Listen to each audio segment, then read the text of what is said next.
Hello दोस्तों, तो कैसे यार आप लोग। आशा करते हैं आप लोग मस्त होंगे और आपकी तैयारी मस्त चली होगी। तो आज यार हम बात करने वाले क्लास 12 फिजिक्स का जो चैप्टर हमारा है तरंग प्रकाश की, चैप्टर 10 तरंग प्रकाश की वेव ऑप्टिक्स।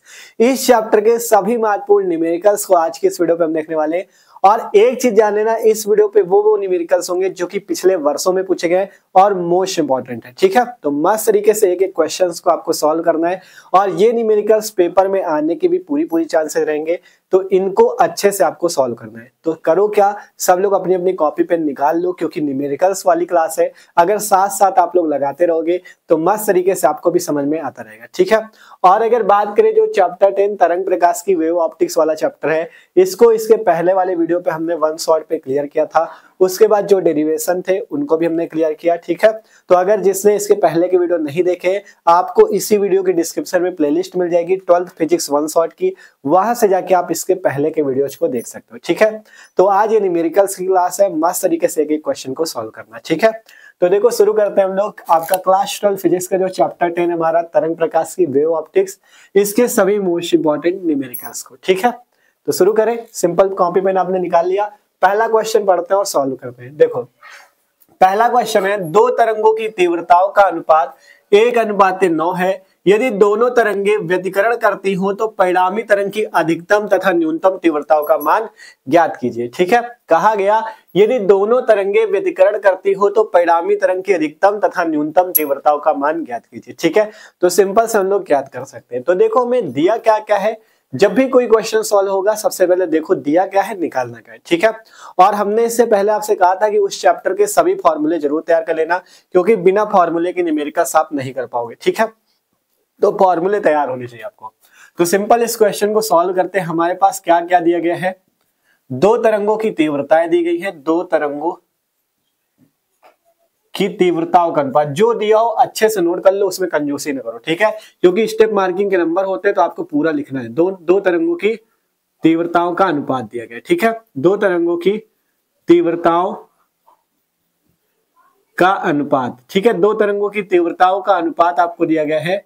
ठीक है, अगर मान लो पहली तरंग की तीव्रता I1 तथा दूसरी तरंग की तीव्रता I2 हो, तो यहां से आपको I1 अनुपाते I2 दिया गया है कितना, 1:9। ठीक है, अब इसके बाद आपसे पूछ क्या रहा है, तो परिणामी तरंग की अधिकतम तथा न्यूनतम तीव्रता का मान ज्ञात करो। ठीक है, परिणामी तरंग की अधिकतम तीव्रता को हम लोग I मैक्सिमम से लिखते हैं, अनुपात आपको क्या ज्ञात करना है, न्यूनतम तीव्रता I मिनिमम से उसे लिखते हैं, इसका आपको मान ज्ञात करना है। ठीक है, ये चीज आपको करना है। सिंपल आपको दिया गया है दो तरंगों की तीव्रताओं का अनुपात I1 अनुपाते I2 1:9। यदि दोनों तरंगे व्यतिकरण करती हो, क्या करती हो दोनों तरंगे, यदि दोनों तरंगे व्यतिकरण करती हो तो परिणामी तरंग की अधिकतम तथा न्यूनतम तीव्रताओं का मान ज्ञात कीजिए। ठीक है, मतलब हमें I1 अनुपाते I2 दिया है, दो तरंगों की तीव्रताओं का अनुपात 1:9, हमें अधिकतम तीव्रता मतलब I मैक्सिमम अनुपाते I मिनिमम न्यूनतम तीव्रता का अनुपात ज्ञात करना है। ठीक है, तो मेन इसके लिए क्या है, फॉर्मूला।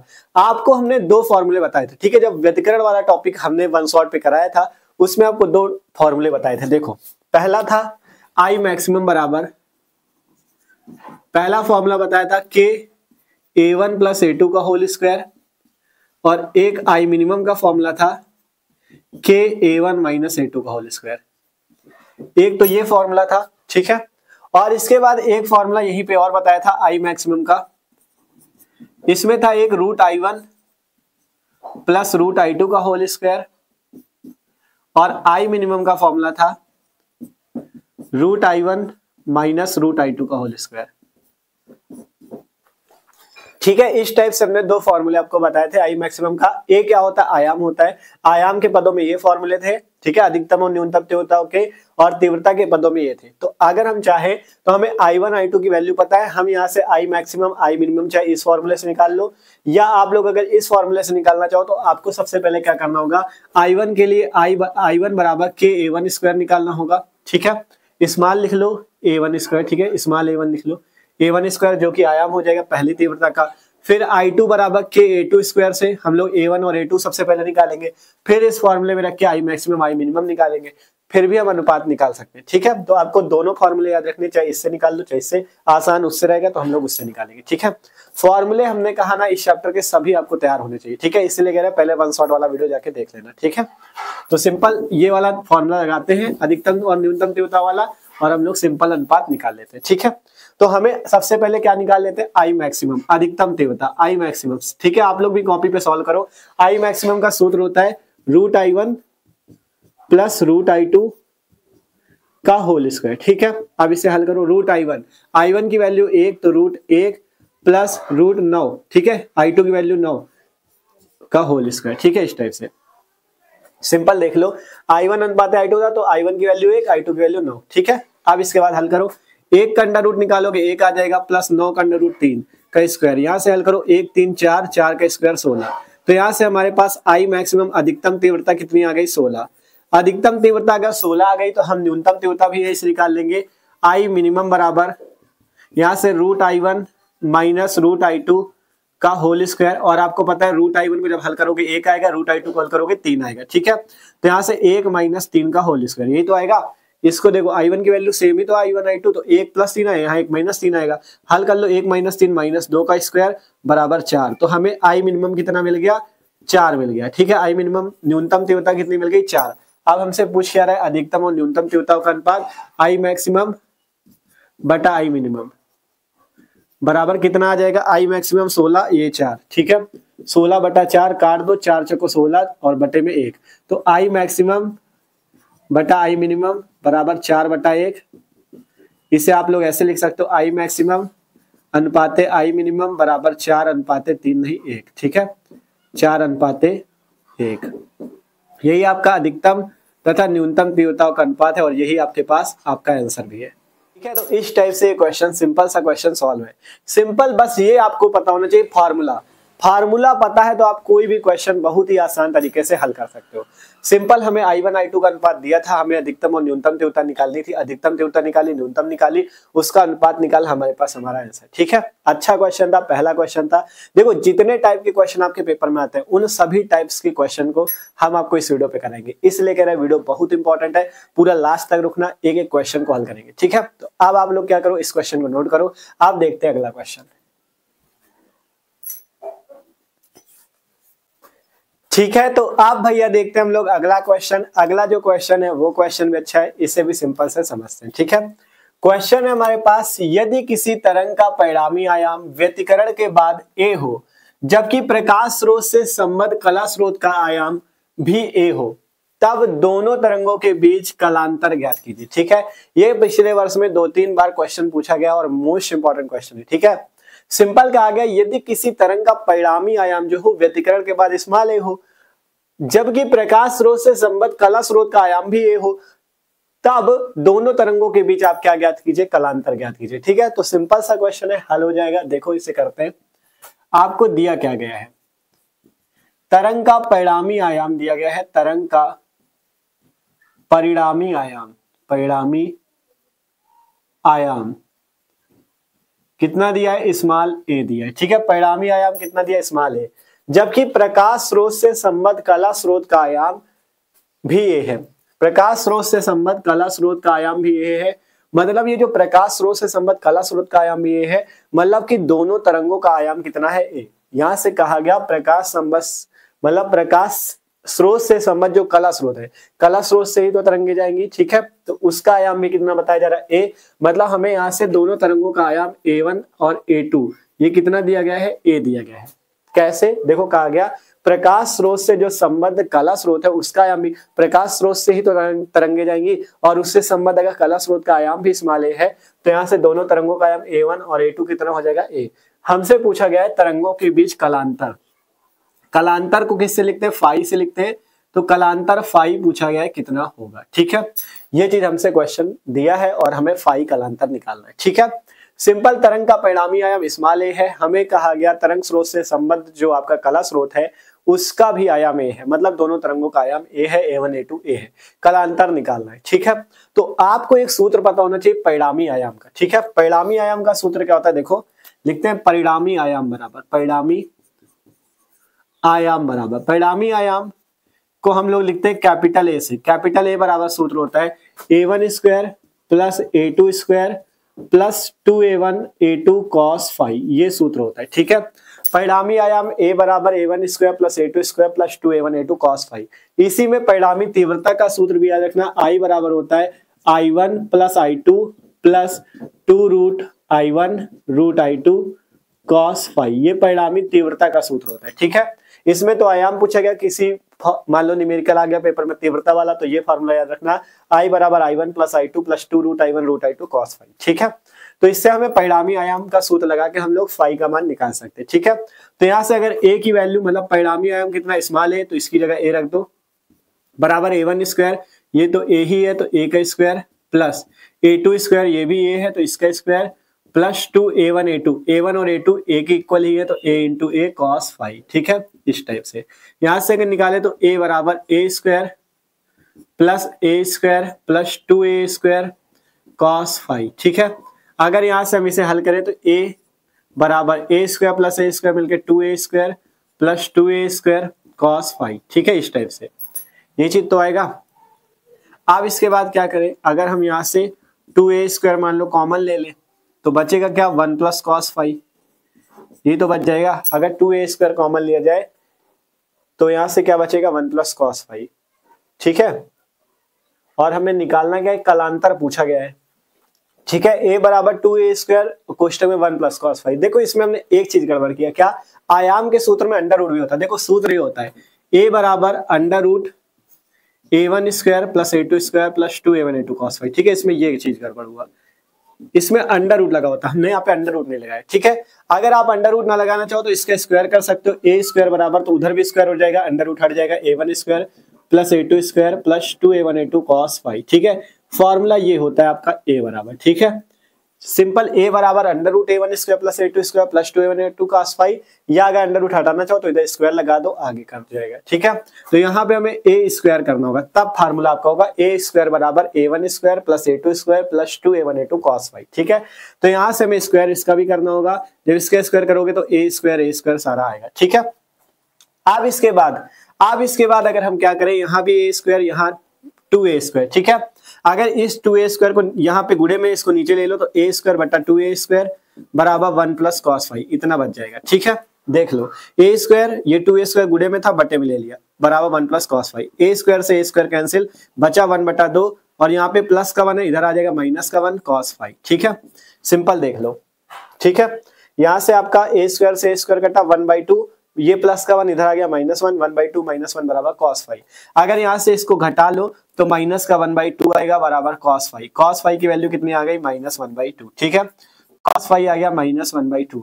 और अगर बात करें -1/2 cos में कितने का मान होता है, cos में आपका 120 अंश का मान होता है -1/2। ठीक है, तो cos 120 की वैल्यू है cos फाई बराबर -1/2, तो cos 120 की वैल्यू -1/2 होती है, तो यहाँ से कितने का मान है 120 का। ठीक है, cos 120 की वैल्यू होती है कितनी, -1/2। ठीक है, तो यहाँ से अगर फाई की वैल्यू निकाली जाएगी, cos से cos कट गया, फाई बराबर 120 अंश, यही आपका कलांतर हो जाएगा। ठीक है, यही आपका कलांतर फाई बराबर 120 अंश हो जाएगा। ठीक है, यहाँ से आपको ये वैल्यू याद रखनी, cos फाई -1/2 कितने का होता है, cos 120 का।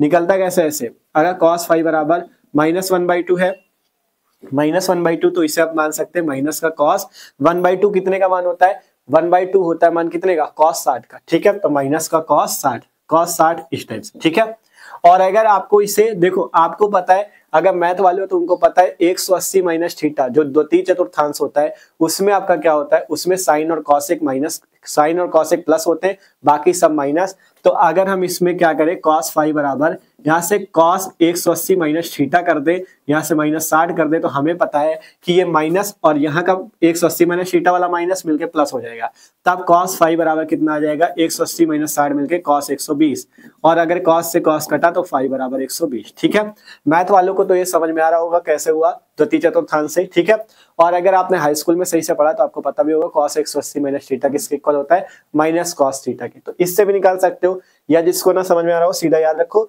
आपका -1/2 cos 120 का मान होता है। ठीक है, तो इस टाइप से आपका आंसर हो जाता है कितना, 120 डिग्री का कलांतर। ठीक है, इस टाइप से। तो ये फॉर्मूले आपको सब याद रखने। ठीक है, परिणामी आयाम का फॉर्मूला, ए स्क्वायर बराबर A one square plus A two square plus 2a1 a2 cos phi, परिणामी तीव्रता का फॉर्मूला। ठीक है, ये चीज आपको याद रखना है। तो इस टाइप से ये क्वेश्चन भी आपका सॉल्व है, सिंपल हमसे कलांतर पूछा गया था, हमने निकाल दिया 120 डिग्री। ठीक है, अच्छा क्वेश्चन था, इसी टाइप के क्वेश्चन पेपर में आएंगे। ठीक है, अभी और अच्छे अच्छे क्वेश्चन देखेंगे, टेंशन ना लो, मस्त तरीके से हल करेंगे। ठीक है, तो इसे भी नोट करो। अब देखते हैं अगला क्वेश्चन। ठीक है, तो अब देखते हैं अगला क्वेश्चन। अगला क्वेश्चन एकदम सिंपल सा है, इसे भी हम लोग कर लेंगे। ठीक है, क्वेश्चन है हमारा, देखो पढ़ो। कहा गया दो प्रकाश तरंगों की तीव्रताओं का अनुपात 81:49 है, उनके आयामों का क्या अनुपात होगा। ठीक है, अच्छा क्वेश्चन है, सिंपल सा है, ये भी हम लोग हल कर सकते हैं। ठीक है, तो आप लोग भी प्रयास करो कैसे क्वेश्चन हल होगा। देखो क्या क्या दिया है, सबसे पहले ये नोट करो। हमें दिया है क्या, तीव्रताओं का अनुपात, तीव्रताओं का अनुपात। ठीक है, तीव्रताओं का अनुपात। ठीक है, अगर हम पहली तीव्रता, पहले तरंग की तीव्रता I1 मान ले, दूसरे के I2 मान ले, तो I1 अनुपाते I2 हमें दिया है 81:49। ठीक है, अब कह रहा है उनके आयामों का क्या अनुपात होगा, मतलब हमें A1 अनुपाते A2 निकालना है। ठीक है, ये चीज हमें निकालना है, उनके आयामों का अनुपात निकालना है, मतलब A1 अनुपाते A2 निकालना है। I1 अनुपाते I2 में दिया तरंगों का अनुपात, आयामों का अनुपात निकालना है। ठीक है, तो हमें सिंपल फॉर्मूला अभी बताया I मैक्सिमम और I मिनिमम का।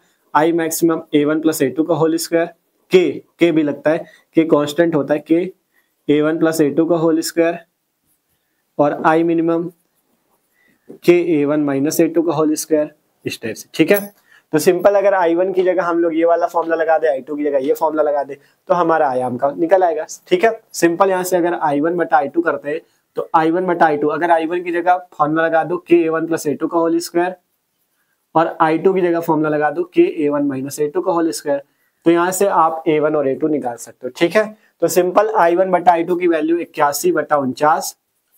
ठीक है, यहां से बात करें, के से के कैंसिल, बराबर A1 प्लस A2 का होल स्क्वायर बटे में A1 माइनस A2 का होल स्क्वायर, यही चीज तो था, मतलब दोनों का स्क्वायर था। तो अगर इन दोनों के स्क्वायर को हम एक साथ ऐसे लगा ले स्क्वायर, तो कोई दिक्कत तो नहीं, किसी को देख लो। सिंपल A1 प्लस A2 का स्क्वायर था, A1 माइनस A2 का स्क्वायर था, तो इन दोनों के स्क्वायर को हमने एक साथ लगा लिया। ठीक है, तो वही चीज तो है, दोनों में स्क्वायर ही तो है। तो यहाँ से इस वाले पद को इधर लिख लो, तो यहाँ से A1 प्लस A2 बटे में A1 माइनस A2, इसका होल स्क्वायर लगा था यहाँ। अगर स्क्वायर इधर से हटेगा तो इधर क्या लग जाएगा, अंडर रूट, तो इधर लग जाएगा अंडर रूट 81/49। ठीक है, उधर से स्क्वायर हटा, इधर अंडर रूट लग गया। ठीक है, अब यहाँ से A1 प्लस A2 बटा A1 माइनस A2 बराबर 81 का अंडर रूट 9 बटा 49 का 7×7=49। ठीक है, आप इसे हल कर लो, 7 का इधर गुणा कर दो, 9 का नीचे गुणा कर दो, तो 7 को इधर गुणा, 7A1 प्लस 7A2 बराबर A1 माइनस A2 को उधर गुणा, 9A1 माइनस 9A2। ठीक है, इसे आगे हल करेंगे तो यहाँ से देखो A2 वाला माइनस का इधर ले लो, तो 7A2, 9A2 इधर आएगा, प्लस 9A2 बराबर इधर 9A1 है, ये 7A1 इधर है, उधर भेज दो, माइनस का 7A1 हो जाएगा। आप इसे हल करो, 16, 9 7 16 A2 बराबर 9 7 2A1।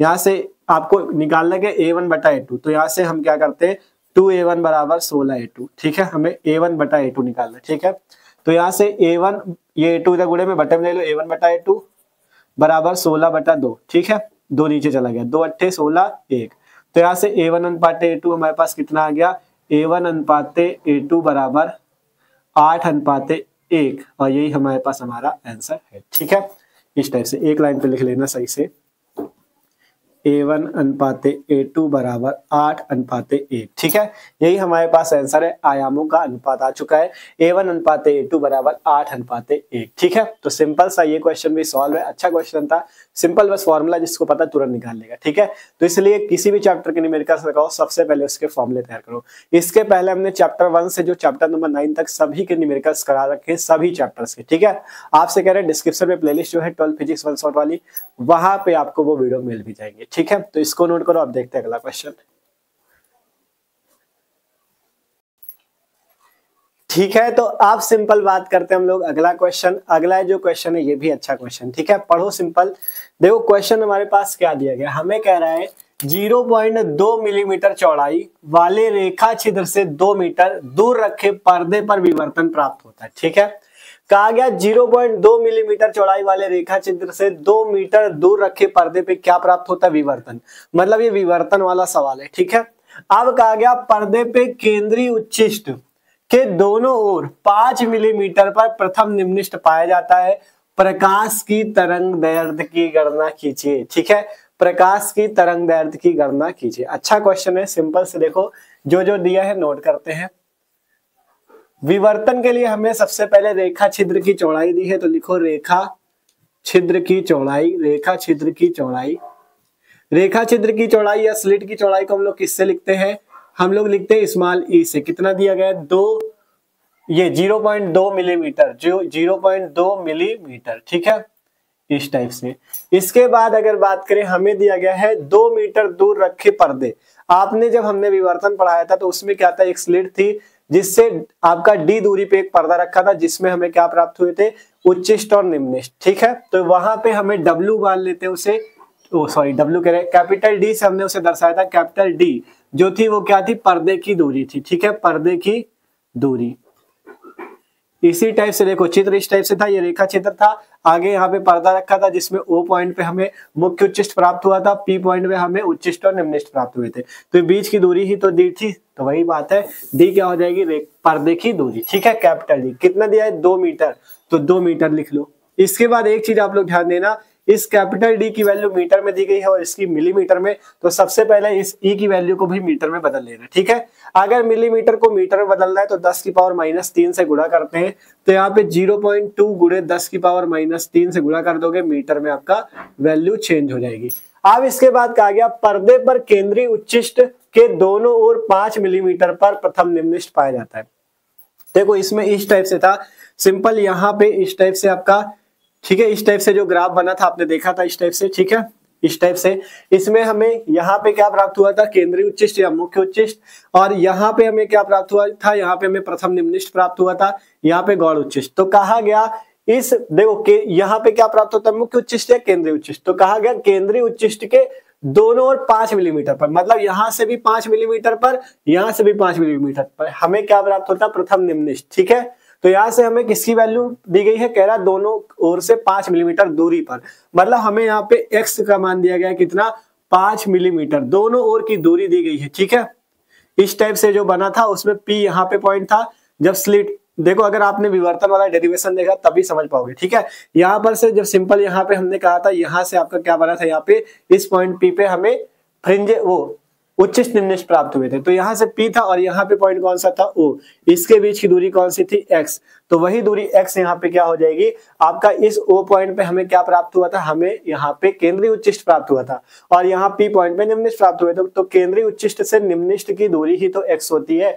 तो वही चीज तो कहा गया कि केंद्रीय उच्चिष्ट के दोनों ओर 5 मिलीमीटर पर प्रथम निम्निष्ट प्राप्त होता है, मतलब ये हमें क्या दिया गया है? X की वैल्यू, केंद्रीय उच्चिष्ट से निम्निष्ट की दूरी X। ठीक है, तो X दिया गया 5 मिलीमीटर। ठीक है, ये चीज आपको केवल समझाने के लिए था। देखो अगर आपने अच्छे से चैप्टर पढ़ा यार तभी न्यूमेरिकल कर पाओगे। ठीक है, तो इसलिए हमने पहले ही सभी टॉपिक अच्छे से पढ़ा दिए थे। अब 5 मिलीमीटर, इससे भी मीटर बदल लो, 5 गुणे 10 की पावर -3 मीटर। अब निकालना क्या है? प्रकाश की तरंग दैर्ध्य लैम्डा, प्रकाश की तरंग दैर्ध्य लैम्डा निकालनी है। ठीक है, तो लैम्डा निकालनी है तो कैसे निकाला जाए? ठीक है, तो देखो अगर बात करें तो हमने व्यतिकरण पे एक फॉर्मूला पढ़ा था, व्यतिकरण वाले पे एक फॉर्मूला था, x बराबर capital D lambda upon small D. ठीक है, ये व्यतिकरण पे फॉर्मूला था। ठीक है, x का जो आपका मतलब केंद्रीय उच्चिष्ट या उसमें था केंद्रीय फ्रिंज। ठीक है, केंद्रीय फ्रिंज से प्रथम दीप्त या अदीप्त फ्रिंज की दूरी, वही चीज तो था x।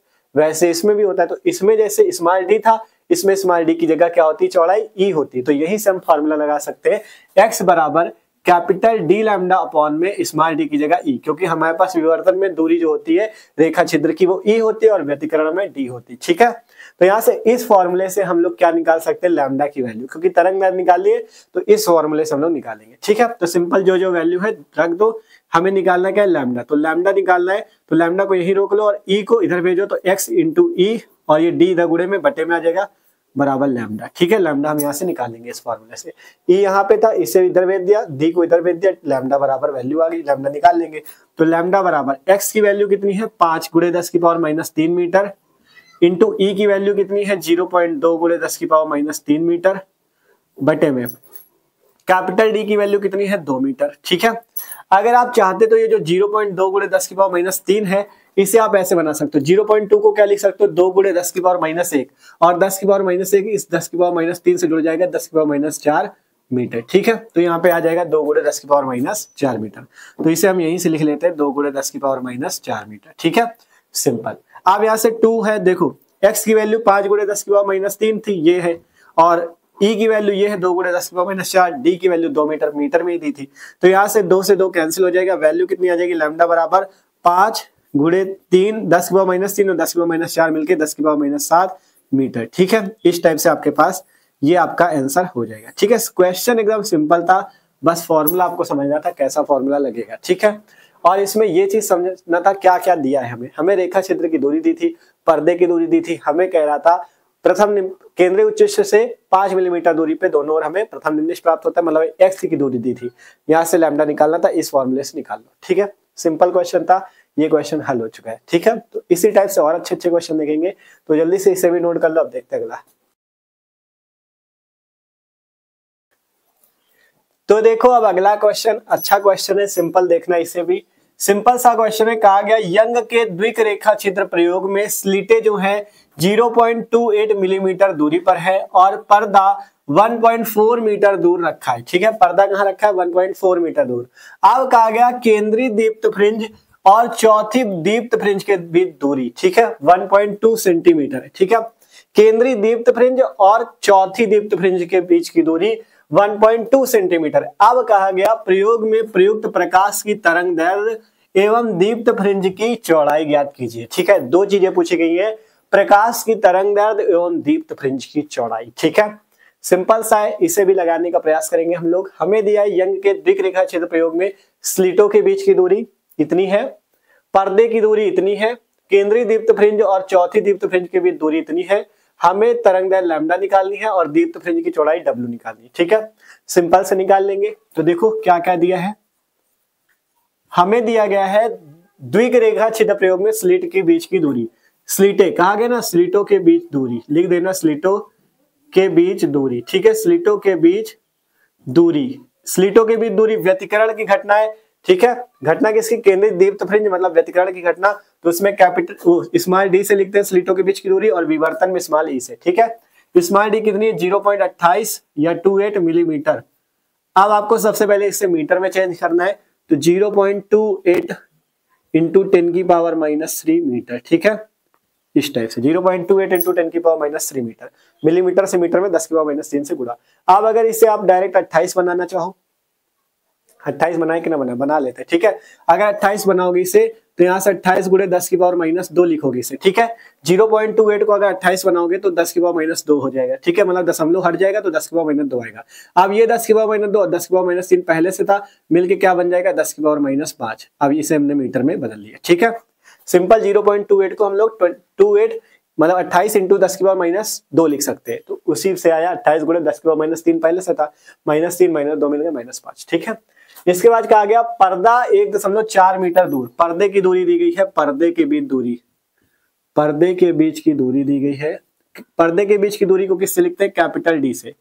कैपिटल डी कितना दिया गया है, हमें दिया गया है 1.4 मीटर, ये मीटर में दिया है कोई दिक्कत नहीं, मिलीमीटर में था इसलिए मीटर बदला, मीटर में दिया तो कोई दिक्कत नहीं। अब कहा गया केंद्रीय दीप्त फ्रिंज और चौथी दीप्त फ्रिंज के बीच दूरी, केंद्रीय दीप्त फ्रिंज से चौथी दीप्त फ्रिंज की दूरी पूछी, दिया है, मतलब केंद्रीय दीप्त फ्रिंज से चौथी दीप्त फ्रिंज के बीच दूरी, दीप्त फ्रिंज के बीच दूरी हमें दी गई है, बीच दूरी। तो हमने जैसे बताया व्यतिकरण हो या विवर्तन, उसमें भी आपका ऐसे होता है, पी पॉइंट यहाँ होता है। ठीक है, जिसमें आपका क्या होता है, जाके क्या मिलता है हमें, वो मिलता है क्या, दीप्त और अदीप्त फ्रिंज है, और ओ पॉइंट पे हमें क्या मिलता है, ओ पॉइंट पे हमें केंद्रीय दीप्त फ्रिंज मिलती है। तो ओ से पी की बीच की दूरी क्या होती है, एक्स होती है, और इसे क्या बोलते हैं, ओ होता है केंद्रीय फ्रिंज और पी पे होता है दीप्त और अदीप्त फ्रिंज। तो केंद्रीय फ्रिंज से दीप्त या अदीप्त फ्रिंज की दूरी को एक्स बोलते हैं। तो यहां से हमें दिया है केंद्रीय दीप्त फ्रिंज से चौथी दीप्त फ्रिंज के बीच दूरी, मतलब हमें चौथी की दी है, तो ऐसे तो दूरी एक्स होती, चौथी के लिए x4 हो जाएगा। ठीक है, चौथी के बीच दूरी के लिए क्या हो जाएगा, x4। हमें कितना दिया है, हमें दिया 1.2 सेंटीमीटर, सेंटीमीटर में दिया है, तो सबसे पहले इसे भी मीटर में बदलो। तो x4 को अगर इसकी वैल्यू मीटर में बदलोगे तो यहाँ से 1.2 इंटू 10 की पावर -2 मीटर। ठीक है, मीटर। तो एक चीज याद रखो, अगर सेंटीमीटर से मीटर बदलोगे तो 10 की पावर माइनस 2 से गुणा, और अगर मिलीमीटर से मीटर बदलोगे तो 10 की पावर माइनस 3 से गुणा। ये चीज कंफ्यूज ना होना, इसको याद रखो, ठीक है। इस टाइप से 10 की पावर माइनस 5 लिखा हुआ है। अब इसके बाद कह रहा है प्रयोग में प्रयुक्त प्रकाश की तरंगदैर्घ्य लैम्डा निकालो, और क्या निकालो, एवं दीप्त फ्रिंज की चौड़ाई। दीप्त फ्रिंज की चौड़ाई कहो या केंद्रीय दीप्त फ्रिंज की चौड़ाई कहो, क्योंकि केंद्रीय फ्रिंज दीप्त ही होती है, तो दीप्त फ्रिंज की चौड़ाई हमसे पूछ रहा है, मतलब डब्ल्यू का मान पूछ रहा है, ठीक है। तो इतनी चीजें हमें दी गई है, इतनी चीजें हमें निकालनी है। सबसे पहले क्वेश्चन में यही देखा को क्या दिया, क्या निकालना। हमें डी दिया था, इसे मीटर में बदल दिया। पर्दे की बीच दूरी दी है, कह रहा है केंद्रीय दीप्त फ्रिंज से चौथी दीप्त फ्रिंज की बीच दूरी मतलब x4 दिया है। x होती है वैल्यू केंद्रीय फ्रिंज से दीप्त या दीप्त फ्रिंज की दूरी, तो यहाँ पे चौथी की बात, इसलिए x4 इतना दिया 1.2 सेंटीमीटर। अब हमें लैम्डा पूछ रहा है, w पूछ रहा है, ठीक है। ये चीज पूछा गया। तो अगर बात करें दीप्त फ्रिंज की बात है, तो दीप्त फ्रिंज के लिए सूत्र आपको पता होना चाहिए। दीप्त फ्रिंज के लिए सूत्र, दीप्त फ्रिंज के लिए, ठीक है, दीप्त फ्रिंज के लिए सूत्र क्या होता है, xm बराबर m capital d lambda upon small d, ठीक है। यही सूत्र आया था, अगर आपने डेरिवेशन समझा फ्रिंज चौड़ाई वाला, तो उसमें पता है xm बराबर m capital d lambda upon small d आया था, जहां xm क्या थी, केंद्रीय दीप्त फ्रिंज से mv दीप्त फ्रिंज की दूरी, ठीक है, xm थी। अगर m बराबर 1 रखते हो तो पहले की मिल जाएगी, m बराबर 2 रखते हो तो दूसरी दीप्त फ्रिंज की, m बराबर 3 पे, तीसरे दीप्त फ्रिंज की, m बराबर 4 पे, चौथी दीप्त फ्रिंज की। हमें चौथी की निकालना है, इसमें हम m बराबर 4 रखेंगे, तो यहाँ से x4 बराबर बन जाएगा 4 गुणे capital d lambda upon small d, ठीक है। यहाँ पे सारी वैल्यू रखो, आपके पास आ जाएगा, ठीक है। यहाँ पे सारी वैल्यू रखो, आपके पास वैल्यू आ जाएगी। तो यहाँ से देखो capital d lambda upon small d, देखो एक आप यहाँ पे दिमाग लगा सकते हो, देखो W में भी यही सूत्र आता है, capital D lambda upon small d। अगर हम capital D lambda upon small d को अलग हल कर ले तो हमारे दोनों का काम बन जाएगा, ठीक है। लेकिन यार करना तो वही पड़ेगा, हमें यहाँ लैम्डा निकालना है ना, लैम्डा निकालना है तो हमें तो वही करना पड़ेगा। तो लैम्डा निकालना है तो यहाँ से सारी वैल्यू रखो, लैम्डा निकालना है, ठीक है। उसमें हम सोच रहे थे अगर इसमें, चलो कोई दिक्कत नहीं, इसको ऐसे ही करो। x4 की वैल्यू कितनी है, 1.2 इंटू 10 की पावर माइनस 2 बराबर 4 इंटू कैपिटल D की वैल्यू कहाँ है 1.4 इंटू लैम्डा निकालना है बटे में स्मॉल d। स्मॉल d कहाँ है, ये 28 गुणे 10 की पावर माइनस 5, इतनी वैल्यू है। हमें निकालना क्या है, लैम्डा। तो यहां से लैम्डा को आप लोग क्या करो, इधर ही रखो, ठीक है। लैम्डा को उधर ही रखना है आपको, बराबर। आप देखो इधर था 1.2 इंटू 10 की पावर माइनस 2, 1.2 इंटू 10 की पावर माइनस 2, ये चीज था। जो नीचे वाली वैल्यू इधर गुणे में आ जाएगी तो कितना हो जाएगा, 28 गुणे 10 की पावर माइनस 5, 28 गुणे 10 की पावर माइनस 5। और जो ऊपर वाली वैल्यू थी वो भाग में आ जाएगी, कितना है 4 गुणे 1.4, 4 गुणे 1.4। देख लो कोई दिक्कत तो नहीं किसी को। सिंपल नीचे वाली इधर आ गई 1.2 गुणे 10 की पावर माइनस 2 गुणे 28 गुणे 10 की पावर माइनस 5, और ये वाली वैल्यू बटे में आ गई 4 गुणे 1.4। हल करो इसे, ठीक है। अब अगर हम क्या करें, देखो यहां से अगर इसे हल करा जाए, ठीक है, 1.4 है और वहां पे 1.2, तो देखो जब दशमलव के बाद ऊपर यहाँ पे दशमलव के बाद एक अंक, नीचे भी दशमलव के बाद एक अंक, तो दशमलव से दशमलव कट जाएगा। अगर दशमलव के बाद ऊपर भी बराबर अंक हो, नीचे भी बराबर अंक हो, तो दशमलव काट दो, ठीक है। बचेगा क्या, 12 गुणे 28 और 10 की पावर माइनस 5 और 10 की पावर माइनस 2 मिलकर 10 की पावर माइनस 7 बटे में 4 गुणे 14, ठीक है। इस टाइप से देखो 12 गुणे 28, 10 की पावर माइनस 2 माइनस 5 मिलकर 10 की पावर माइनस 7 बटे में बचा 4 गुणे 14। अब काट लो, 4 से काटोगे 4 3 12, 14 से काटोगे 14 दूना 28, तो 3 दूना मिला के 6 गुणे 10 की पावर माइनस 7 मीटर, ठीक है। इस टाइप से आपके पास आंसर आ जाएगा लैम्डा का। अगर आप इसे एंगस्ट्रॉम में बदलना चाहो तो क्या कर सकते हो, लैम्डा 6 आया है, इसको इसमें 3 जीरो बढ़ा लो, 6000 कर लो, गुणे 10 की पावर माइनस 3 गुणे 10 की पावर माइनस 7 कर सकते हो, ठीक है। यहाँ क्या किया हमने, समझ में आया। देखो 6 था, 6 में अगर 3 जीरो अगर लग रहा है उसका उसमें, तो मतलब 10 की पावर 3 हमने उसमें जोड़ा है, और अगर 10 की पावर 3 जोड़ेंगे तो 10 की पावर माइनस 3 घटा भी देंगे, ठीक है। तो इसलिए यहाँ पे 6000 बना लिया इसे। तो यहाँ से कितना हो जाएगा, लैम्डा बराबर 6000, 10 की पावर माइनस 3 और 10 की पावर माइनस 7 मिलकर 10 की पावर माइनस 10 मीटर। अब आपको पता होना चाहिए एक एंगस्ट्रॉम बराबर होता है 10 की पावर माइनस 10 मीटर के, ठीक है। एक एंगस्ट्रॉम 10 की पावर माइनस 10 मीटर के बराबर होता है, इसलिए अगर 10 की पावर माइनस 10 मीटर लिखा है तो आप इसे ऐसे लिख सकते हो 6000 एंगस्ट्रॉम, ठीक है। कभी कभी आपसे क्वेश्चन में कह देता है कि एंगस्ट्रॉम में वैल्यू दो, आंसर एंगस्ट्रॉम में दीजिए तो आप इस टाइप से एंगस्ट्रॉम में बदल सकते हो। याद रखना एक एंगस्ट्रॉम 10⁻⁻10 मीटर के बराबर होता है, तो यहाँ से 6000 एंगस्ट्रॉम या लैम्डा बराबर 6 × 10⁻7 मीटर। ठीक है, अब इसके बाद क्या निकालना, फ्रिंज चौड़ाई W, तो W बराबर सूत्र होता है capital D lambda upon small d।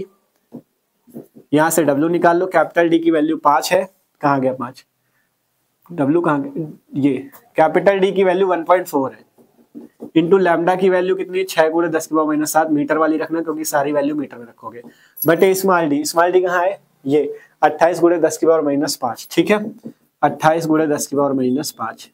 अब हल कर लेते हैं इसे। ठीक है, यहाँ से सिंपल अगर करें क्या, देखो यहाँ से अगर दशमलव हटा दो तो नीचे एक जीरो पड़ जाएगा, ऊपर बचेगा देखो 14 × 6 × 10⁻7, नीचे बचेगा 280 कर लो या 28 कर लो, 28 × 10⁻4।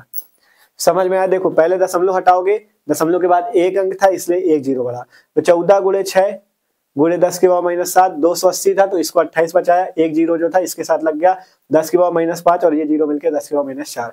अब इसे काट लो, 14 दूना 28, 2 बचा, 2 से 6 काटो, 2 3 6, हल कर लो, आगे W की वैल्यू निकाल लो। यहाँ पे बचा W बराबर 3 × 10⁻7 बटे में 10⁻4। देख लो 3 × 10⁻7 बटे में 10⁻4, हल करोगे 3 × 10⁻7, ये 10⁻4 ऊपर जाएगा 10⁻+4, W बराबर 3 × 10⁻7 और +4 मिलकर 10⁻3 मीटर। ये हमारे पास आ गई चौड़ाई। ठीक है, ये जो आपसे क्या पूछा गया था, फ्रिंज चौड़ाई पूछा गया था, वही चौड़ाई आ चुकी है आंसर। ठीक है, सिंपल सा क्वेश्चन हल हो चुका है। ठीक है, इस टाइप से क्वेश्चन हल हो चुका है, अच्छा क्वेश्चन था, सिंपल। हमें W का मान पूछा गया था, लैम्डा का पूछा गया था, दीप्त फ्रिंज के लिए बात थी इसलिए ये वाला सूत्र लगा, यहाँ से हमने दीप्त फ्रिंज के लिए लैम्डा निकाल लिया। फिर कोड़ी चौड़ाई पूछी गई थी, कहा गया था ना प्रयोग में प्रकाश की तरंगदैर्घ्य एवं दीप्त फ्रिंज में कोणी चौड़ाई ज्ञात कीजिए या दीप्त फ्रिंज की चौड़ाई ज्ञात कीजिए, तो W निकाल लिया यहाँ से। ठीक है, तो इस टाइप से क्वेश्चन हल हो चुका है, आशा करते हैं सबको समझ में भी आया होगा। ठीक है, तो अब बात करते हैं अगला क्वेश्चन। हमने कहा था आपको अच्छे अच्छे क्वेश्चन लगवाएंगे जिस टाइप के क्वेश्चन पेपर में आते हैं। ठीक है, तो उसी टाइप के क्वेश्चन आपको लगवा रहे हैं। ठीक है, और इन क्वेश्चन को हल्के में लेना, बाद में प्रैक्टिस भी करना रफ कॉपी पे, जिससे अच्छे से आपको और तैयार हो जाएंगे। आप इसे नोट करो, अब देखें अगला क्वेश्चन। तो आप देखते हैं अगला क्वेश्चन। ठीक है, अगला क्वेश्चन भी अच्छा है, देखो पढ़ो इसे। सिंपल सा क्वेश्चन है, कहा गया यंग के द्विक रेखा छिद्र प्रयोग में स्लिटें जो है 0.2 मिलीमीटर दूरी पर तथा पर्दा 2 मीटर की दूरी पर है। प्रकाश की तरंगदैर्घ्य जो है वो भैया 6000 एंगस्ट्रॉम की है। प्रकाश की तरंगदैर्घ्य 6000 एंगस्ट्रॉम की है, गणना कीजिए। ठीक है, गणना कीजिए। पहला नंबर केंद्रीय फ्रिंज से दूसरी दीप्त फ्रिंज की दूरी, और दूसरा पॉइंट है केंद्रीय फ्रिंज से दूसरी अदीप्त फ्रिंज की दूरी। ठीक है, अच्छा क्वेश्चन है, इस टाइप के क्वेश्चन आते हैं। ठीक है, तो केंद्रीय पहला पूछा गया केंद्रीय फ्रिंज से दूसरी दीप्त फ्रिंज की, और दूसरे में पूछा गया दूसरी अदीप्त फ्रिंज की। ठीक है, तो सिंपल सी से भी हल करते हैं। देखो आप लोग भी कॉपी पे प्रयास करना कैसे क्वेश्चन हल होगा।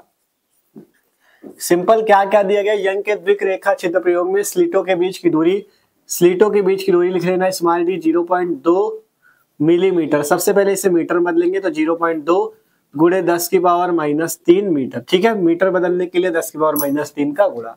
इसके बाद कहा गया पर्दा 2 मीटर की दूरी पर है। पर्दा मतलब कैपिटल D दिया, पर्दे के बीच की दूरी 2 मीटर।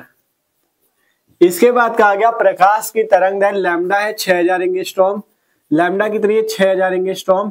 तो सबसे पहले इससे भी मीटर में बदलो, तो 1 एंगस्ट्रॉम कितने मीटर के बराबर होता है 10⁻10, तो 6000 गुणे 10⁻10 मीटर में बदल जाएगा। अब क्या करो, ये जो 3 जीरो का मतलब 10⁻3, तो 10⁻3 और 10⁻10 मिलके 10⁻7, तो 6 गुणे 10⁻7 मीटर। ठीक है, तो यहाँ से लैम्डा कितनी निकली 6 गुणे 10⁻7 मीटर।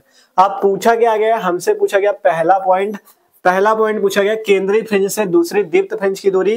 केंद्रीय फ्रिंज से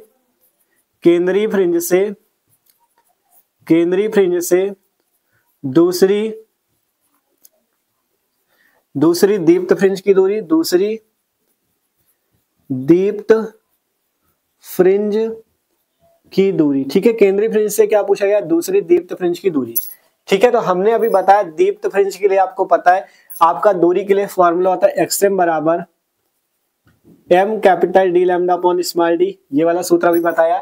इसी में अगर दूसरी दीप्त फ्रिंज की बात हो रही है तो m की जगह क्या रख देंगे 2, दूसरी के लिए m बराबर 2, दूसरी के लिए m बराबर 2, क्या रख देंगे m बराबर 2। तो यहाँ से क्या आ जाएगा सूत्र आ जाएगा x2 बराबर 2 capital D lambda upon small D. ठीक है, ये चीज आ जाएगा x2 बराबर 2 capital D lambda upon small D. यहाँ से हम x2 निकाल सकते हैं 2 गुणे कैपिटल डी हमें दिया 2 मीटर गुणे लैम्डा कितना है 6 गुणे 10 की पावर -7 बटे में स्मॉल डी कितना है 0.2 इंटू 10 की पावर -3। इसे सबसे पहले 0.2 को सिस्टम बदलो, 0.2 को लिख सकते हो 2 गुणे 10 की पावर -1, 10 की पावर -1 और 10 की पावर -3 मिलकर 10 की पावर -4। तो यहाँ से कितना आ जाएगा 2 गुणे 10 की पावर -4। ठीक है, इस टाइप से कैपिटल डी कितना आ गया 2 गुणे 10 की पावर -4, 2 से 2 कट गया। ठीक है, अब बचेगा क्या, यहाँ से x2 की वैल्यू आ जाएगी कितनी, यहाँ से 2 छक्का 12 गुणे 10 की पावर -7, 2 छक्के 12 गुणे 10 की पावर -7। अब ये 10 की पावर -4 नीचे देख रहे हो ऊपर चला जाएगा तो 10 की पावर +4। इसे हल कर लो, x2 बराबर 12 गुणे 10 की पावर -7 और +4 मिलके 10 की पावर -3। ठीक है, -7 और +4 मिलके 10 की पावर -3। ये वैल्यू किस में आ जाएगी मीटर में। ठीक है, 12 गुणे 10 की पावर -3 मीटर। ये दीप्त फ्रिंज की दूरी आई है कहां से, दूसरी दीप्त फ्रिंज की दूरी आई है केंद्रीय फ्रिंज से दूसरी दीप्त फ्रिंज की दूरी। ठीक है, x2 आ गई 12 गुणे 10 की पावर -3 मीटर। दूसरा पॉइंट पूछा गया है केंद्रीय फ्रिंज से दूसरी अदीप्त फ्रिंज की दूरी। केंद्रीय फ्रिंज से दूसरी अदीप्त फ्रिंज की दूरी, दूसरी अदीप्त फ्रिंज की दूरी। ठीक है, दूसरी अदीप्त फ्रिंज की दूरी पूछी गई है। तो अदीप्त फ्रिंज की दूरी क्या हो जाएगी, देखो अदीप्त के लिए फॉर्मूला होता है xm बराबर 2m-1 capital D lambda upon 2d। ठीक है, अदीप्त के लिए ये फॉर्मूला होता है और दीप्त के लिए ये फॉर्मूला होता है। दोनों के फॉर्मूला याद रखो। आपका दीप्त के लिए होता है xm बराबर m capital D lambda upon small D, इसमें होता है 2m-1 capital D lambda upon 2d। ठीक है, अगर यहाँ पे दूसरी की बात है तो दूसरी के लिए क्या रखेंगे, दूसरी के लिए m बराबर 2, दूसरी के लिए m बराबर 2, तब यहाँ से x2 बराबर 2m-1, m की जगह 2-1 capital D lambda upon 2d। ठीक है, तो 2 दूना 4 1 3। ठीक है, 3 और यहाँ पे capital D lambda upon 2d। ठीक है, इस टाइप से। तो देख लो सिंपल, यहाँ से क्या आया 2 दूना 4 और 1 घटा 3 हो गया into capital D lambda upon 2d। ठीक है, अगर यहाँ से बात करें तो हमने वैल्यू क्या निकाली 2 capital D lambda upon small D की वैल्यू यहाँ से निकाली 12 गुणे 10 की पावर -3। ठीक है, 2 गुणे capital D lambda upon small D की वैल्यू इतनी निकाली है। हमारे पास केवल कैपिटल लेकिन 2d भी आएगा, तो चलो निकाल लेते हैं अलग फिर से। नहीं चाहते तो हम लोग क्या कर सकते थे, यहाँ से 2 capital D lambda upon small D क्या ही है, तो यहाँ से हमें केवल capital D lambda upon small D की चाहिए। तो इसमें 2 का भाग दे दो, 6 गुणे 10 की पावर -3 इसकी वैल्यू आ जाएगी। ठीक है, अगर इससे हल करना चाहो तो देखो ऐसे कर सकते हो डायरेक्ट, 3 गुणे capital D lambda upon small D की वैल्यू कितनी आएगी, इसका आधा, क्योंकि ये 2 का गुणा है तब ये वैल्यू आई।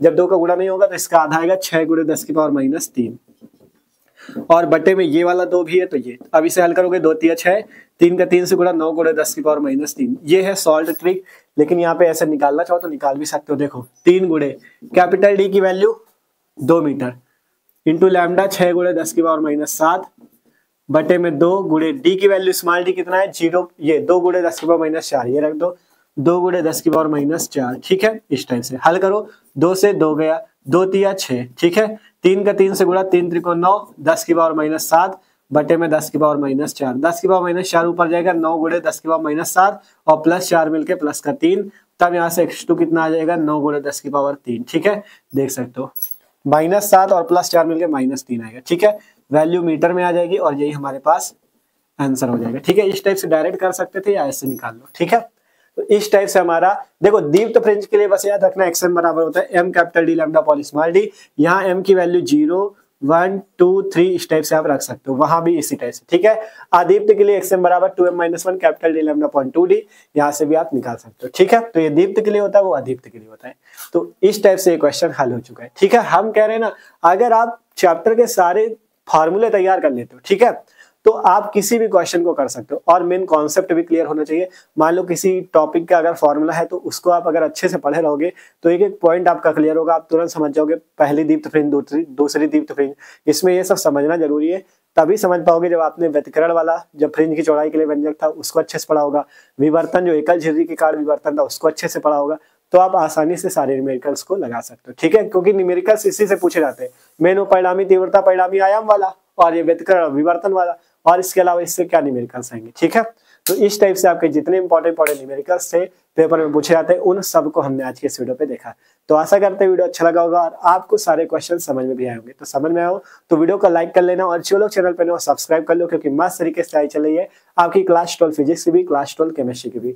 डिस्क्रिप्शन पे दोनों की प्लेलिस्ट मिल जाएगी, 12th physics 1 shot, 12th chemistry 1 shot, वहां से मस्त तरीके से तैयारी कर सकते हो। ठीक है, आपको इसके पहले के सारे वीडियो आपको उसी 12th फिजिक्स 1 शॉट वाली प्लेलिस्ट में मिल जाएंगे। ठीक है, तो मिलते हैं अगले वीडियो पे, इसे नोट करना चाहो कर सकते हो।